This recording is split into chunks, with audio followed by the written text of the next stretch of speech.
Hey, John, there's no org being started here. Therefore, there was no official minutes. There's nothing here that's a entity.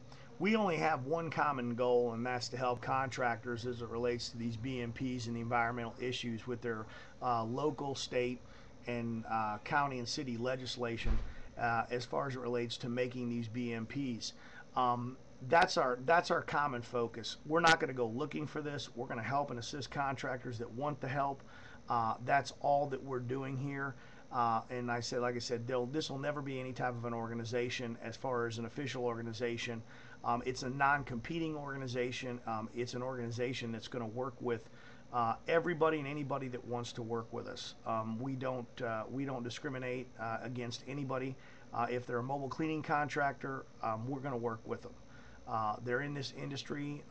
As far as I'm concerned, they're a branch. If they're using water, they've got issues, and they've got issues just like pressure washing guys do. Water-fed pole guys in the window cleaning industry have issues. KEC guys have issues. They all use water to clean, which therefore they're all affected by this law. Whether they believe so or not, they are. Even the residential guys are being affected in Houston. They don't know it yet because they haven't tapped into that market as much, but they do plan on it. Their next phase of contractor is, everybody at the meeting heard them say it, they're going to be looking more closely at carpet cleaners this time around in Houston, and they've hired 5 new people on their staff to start enforcing these things.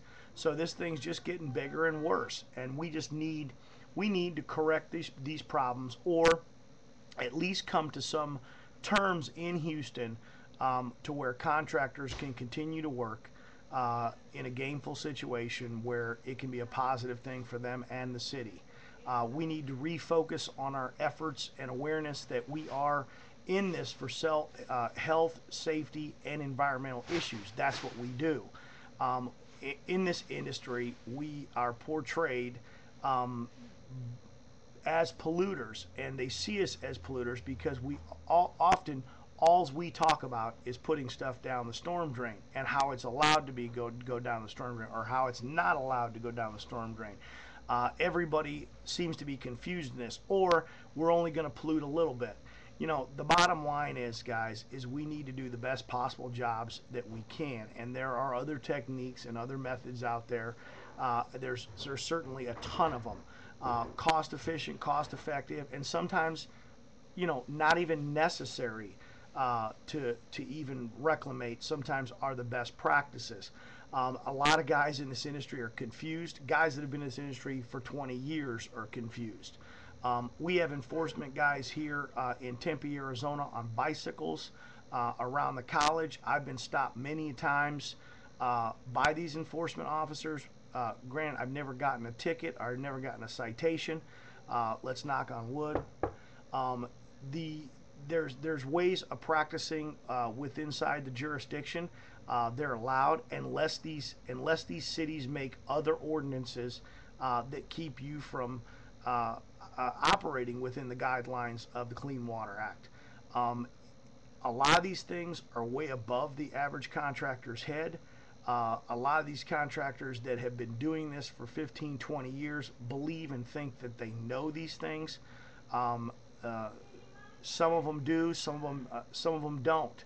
And basically, that's what that's what we're going to do with this group of contractors, is put on a nationwide campaign with an awareness program in it, and basically assist contractors and educate contractors, so that when these methods, or when this legislation comes to their community, which it is, that they're effective in dealing with it, even on their own. If we can't get a team of people to help them out, we can't get an organization to come to their aid, at least we can provide that information for them, so that we can assist them. And that's the sole purpose of this group of guys that are getting together in the industry. The group of guys in this industry are going to be from multi-facets of the industry. They're not going to be just from pressure washing industry. They're going to be from a lot of segments of the industry. Hope that answered your guys' questions.